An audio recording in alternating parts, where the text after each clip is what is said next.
श्रीमद्भगवद्गीता अथ षष्ठोऽध्यायः।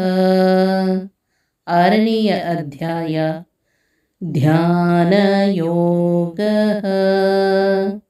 ಧ್ಯಾನಯೋಗ ಅಧ್ಯಾಯ 6 ಶ್ಲೋಕ 45. ಶ್ರೀಭಗವಾನ್ ಉವಾಚ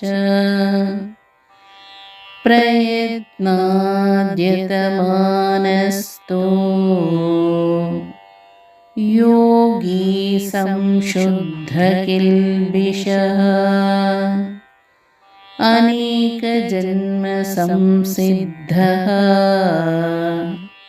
ಸ್ತತೋ ಯಾತಿ ಪರಾಂ ಗತಿಂ. ಶ್ರೀಕೃಷ್ಣ ಹೇಳಿದರು, ಪ್ರಯತ್ನದಿಂದ ಅಭ್ಯಾಸ ಮಾಡುತ್ತಿರುವವನು ಕಿಲ್ಬಿಷರಹಿತನು, ಅನೇಕ ಜನ್ಮಗಳಿಂದ ಸಿದ್ಧಿಯನ್ನು ಹೊಂದಿದವನೂ ಆದ ಯೋಗಿಯು ಅನಂತರ ಪರಮಗತಿಯನ್ನು ಹೊಂದುವನು. ನಿರಂತರ ಪ್ರಯತ್ನ ಮಾಡುತ್ತಿರುವ ಪಾಪರಹಿತನಾದ ಈ ಯೋಗಿಗೆ ಅನೇಕ ಜನ್ಮದ ಸಾಧನೆಯ ಫಲದಿಂದಾಗಿ ಮೋಕ್ಷವು ದೊರೆಯುತ್ತದೆ. ಧ್ಯಾನದಲ್ಲಿ ತೊಡಗುವ ಸಾಧಕ ಪ್ರಯತ್ನದ ಫಲವಾಗಿ ಬಗೆಯ ಕಿಲುಬು ಕಳೆದುಕೊಂಡು ಅನೇಕ ಜನ್ಮಗಳ ಸಾಧನೆಯಿಂದ ಸಿದ್ಧಿ ಪಡೆದು ಹಿರಿಯ ನೆಲೆಯಾದ ಭಗವಂತನನ್ನು ಸೇರುತ್ತಾನೆ. ಹಿಂದೆ ಹೇಳಿದಂತೆ ನಮ್ಮ ಸಾಧನೆ ಅನೇಕ ಜನ್ಮಗಳದ್ದು. ಮೊದಲು ನಮ್ಮಲ್ಲಿ ಇಚ್ಛೆ ಹುಟ್ಟಿತು. ಅದರಿಂದ ಆ ಇಚ್ಛೆ ಪೂರ್ಣವಾಗುವ ವಾತಾವರಣವನ್ನು ಮುಂದಿನ ಜನ್ಮದಲ್ಲಿ ಭಗವಂತ ಕೊಟ್ಟ. ಅಲ್ಲಿ ಪ್ರಯತ್ನ ಮಾಡಿ ಒಳಗಿನ ಕೊಳೆ ತೊಳೆಯಿತು. ಸಾಧನೆಯಿಂದ ಸ್ವಚ್ಛವಾದ ಜ್ಞಾನ ಬಂತು.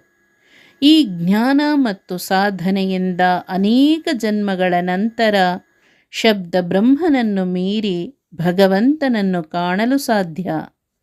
ಹೀಗೆ ಅಂತರಂಗದಲ್ಲಿ ಉತ್ಕಟವಾದ ಕಳಕಳಿ ಉಳ್ಳ ಜಿಜ್ಞಾಸು ಶಾಸ್ತ್ರ ಪಂಡಿತರನ್ನು ಮೀರಿ ಮೋಕ್ಷವನ್ನು ತಲುಪಬಲ್ಲ. ಸಾಧನೆಯಲ್ಲಿ ಬಹಳ ಮುಖ್ಯವಾದದ್ದು ಅಂತರಂಗ ಪ್ರಪಂಚದ ಸಾಧನೆ. ಹೊರಗಡೆ ಸ್ನಾನ, ಪೂಜೆ, ಹೋಮ, ಹವನ ಏನೇ ಮಾಡಿದರೂ ಕೂಡ ಅದಕ್ಕಿಂತ ಮಿಗಿಲಾದದ್ದು ಅಂತರಂಗ ಪ್ರಪಂಚ. ಇದನ್ನು ಮುಂದಿನ ಶ್ಲೋಕದಲ್ಲಿ ವಿವರಿಸುತ್ತಾರೆ ಕೃಷ್ಣ. ಹರೇ ಓಂ. ಶ್ರೀಕೃಷ್ಣಾರ್ಪಣಮಸ್ತು.